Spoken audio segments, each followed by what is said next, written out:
ಸದ್ಯ ಒಂದು breaking news ಲಭ್ಯ ಆಗ್ತಾ ಇದೆ. ಪರಪ್ಪನ ಅಗ್ರಹಾರ ಜೈಲಿನಲ್ಲಿ ಕೈದಿಗಳಿಗೆ ರಾಜಾತಿಥ್ಯ ವಿಚಾರಕ್ಕೆ ಸಂಬಂಧಿಸಿದಂತೆ ಡಿಐಜಿ ರೂಪಾ ಎರಡನೇ ವರದಿಯನ್ನ ಸಲ್ಲಿಸಿದ್ದಾರೆ.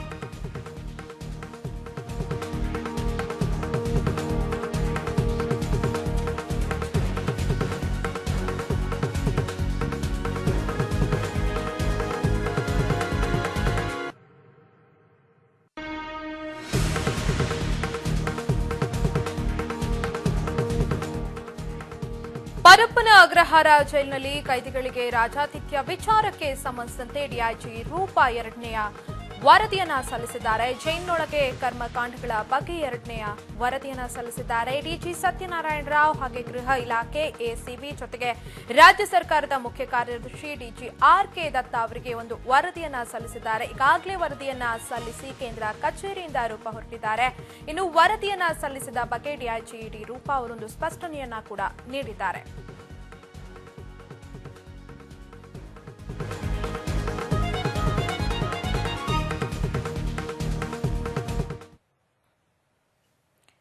ಪರಪ್ಪನ ಅಗ್ರಹಾರ ಜೈಲಿನಲ್ಲಿ ಕೈದಿಗಳಿಗೆ ರಾಜಾತಿಥ್ಯ ವಿಚಾರಕ್ಕೆ ಸಂಬಂಧಿಸಿದಂತೆ ಡಿಐಜಿ ರೂಪಾ ಇದೀಗ ಎರಡನೇ ವರದಿಯನ್ನ ಸಲ್ಲಿಸಿದ್ದಾರೆ. ಜೈಲಿನೊಳಗಿನ ಕರ್ಮಕಾಂಡಗಳ ಬಗ್ಗೆ ಎರಡನೇ ವರದಿಯನ್ನ ಸಲ್ಲಿಸಿದ್ದಾರೆ.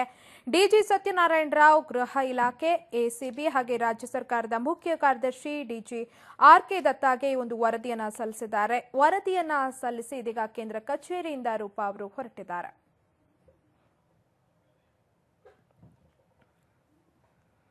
ಇನ್ನು ಈ ಬಗ್ಗೆ ಇನ್ನಷ್ಟು ಮಾಹಿತಿ ನೀಡೋದಕ್ಕಾಗಿ ನಮ್ಮ ಜೊತೆ ನೇರ ಸಂಪರ್ಕದಲ್ಲಿದ್ದಾರೆ ನಮ್ಮ ಪ್ರತಿನಿಧಿ ಭವ್ಯ. ಪರಪ್ಪನ ಅಗ್ರಹಾರ ಜೈಲಿನಲ್ಲಿ ಕೈದಿಗಳಿಗೆ ರಾಜಾತಿಥ್ಯ ವಿಚಾರಕ್ಕೆ ಸಂಬಂಧಿಸಿದಂತೆ ಡಿಐಜಿ ರೂಪಾ ಇದೀಗ ಎರಡನೆಯ ವರದಿಯನ್ನ ಸಲ್ಲಿಸಿದ್ದಾರೆ. ವರದಿಯಲ್ಲಿ ಯಾವೆಲ್ಲ ವಿಚಾರಗಳ ಬಗ್ಗೆ ಉಲ್ಲೇಖಿಸಿದ್ದಾರೆ?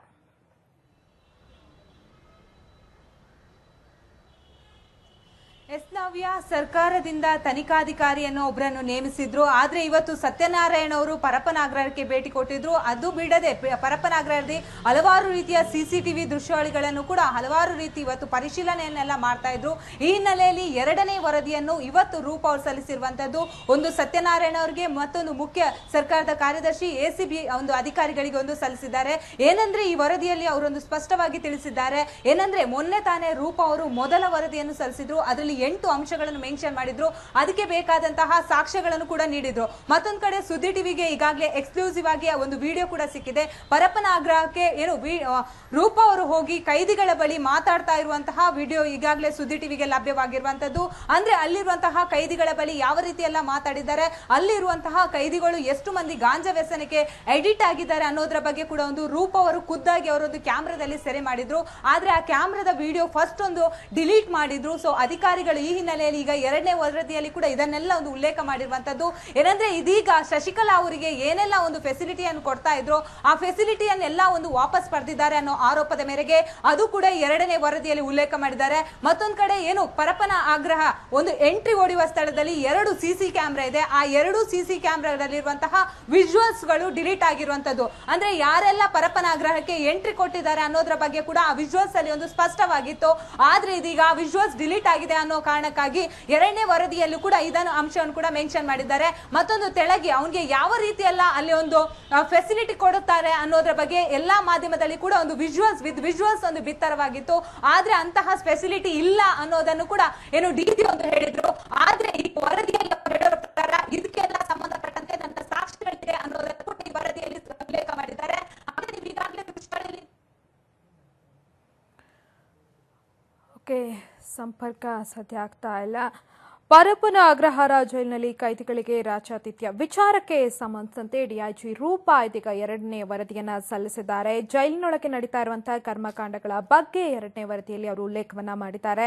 ಈ ವರದಿಯನ್ನ ಡಿಐಜಿ ಸತ್ಯನಾರಾಯಣ ರಾವ್ ಹಾಗೆ ಗೃಹ ಇಲಾಖೆ, ಎಸಿಬಿ ಜೊತೆಗೆ ರಾಜ್ಯ ಸರ್ಕಾರದ ಮುಖ್ಯ ಕಾರ್ಯದರ್ಶಿ ಜೊತೆಗೆ ಡಿಜಿ ಆರ್.ಕೆ. ದತ್ತ ಅವರಿಗೆ ಒಂದು ವರದಿಯನ್ನ ಸಲ್ಲಿಸಿದ್ದಾರೆ. ಜೊತೆಗೆ ವರದಿ ಸಲ್ಲಿಸಿದ ಬಳಿಕ ಕೇಂದ್ರ ಕಚೇರಿಯಿಂದ ರೂಪಾ ಹೊರಟಿದ್ದಾರೆ. ಜೊತೆಗೆ ವರದಿ ಸಲ್ಲಿಸಿರುವ ಬಗ್ಗೆ ಅವರೊಂದು ಸ್ಪಷ್ಟನೆಯನ್ನ ಕೂಡ ನೀಡಿದ್ದಾರೆ.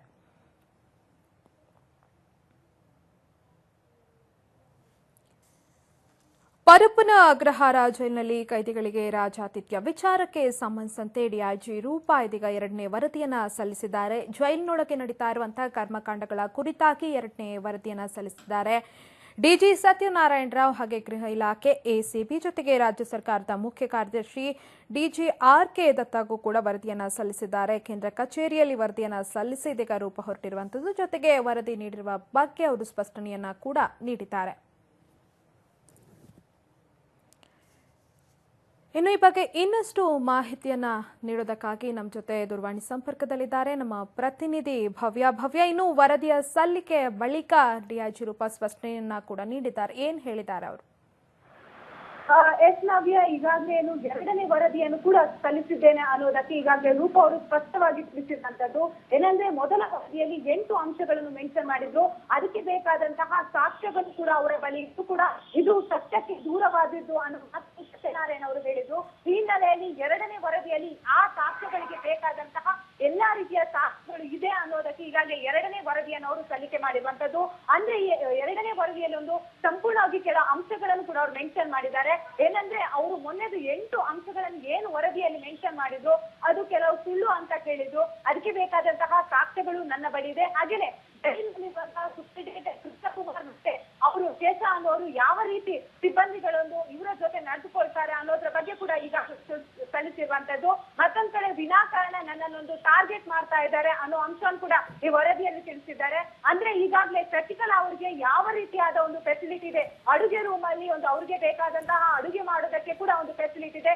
ಅದಕ್ಕಾಗಿ 2 ಕೋಟಿ ಲಂಚ ಪಡೆದಿದ್ರು ಅನ್ನೋ ಆರೋಪವನ್ನು ರೂಪ ಅವರು ಮಾಡಿದ್ರು. ಅದಕ್ಕೆ ಬೇಕಾದಂತಹ ಸಾಕ್ಷ್ಯಗಳ ತುಣುಕುಗಳು ನನ್ನ ಬಳಿ ಇದೆ ಅಂತ ಆ ವರದಿಯಲ್ಲಿ ಉಲ್ಲೇಖ ಮಾಡಿರುವಂತದ್ದು. ಈಗಾಗಲೇ ಗವರ್ಮೆಂಟ್ ಒಂದು ತನಿಖಾಧಿಕಾರಿಗಳನ್ನು ಕೂಡ ನೇಮಿಸಿದ್ದಾರೆ.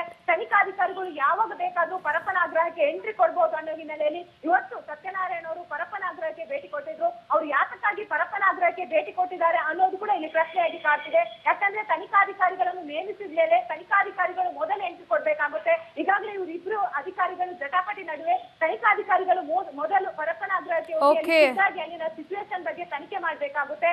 ಆದ್ರೆ ಅದು ಬಿಟ್ಟು ಇವತ್ತು ಸತ್ಯನಾರಾಯಣ ಅವರೊಂದು ಅಲ್ಲಿ ಹೋಗಿರುವಂತದ್ದು. ನವ್ಯ, ಧನ್ಯವಾದ ಭವ್ಯ ತಮ್ಮೆಲ್ಲ ಡೀಟೇಲ್ಸ್ಗಾಗಿ.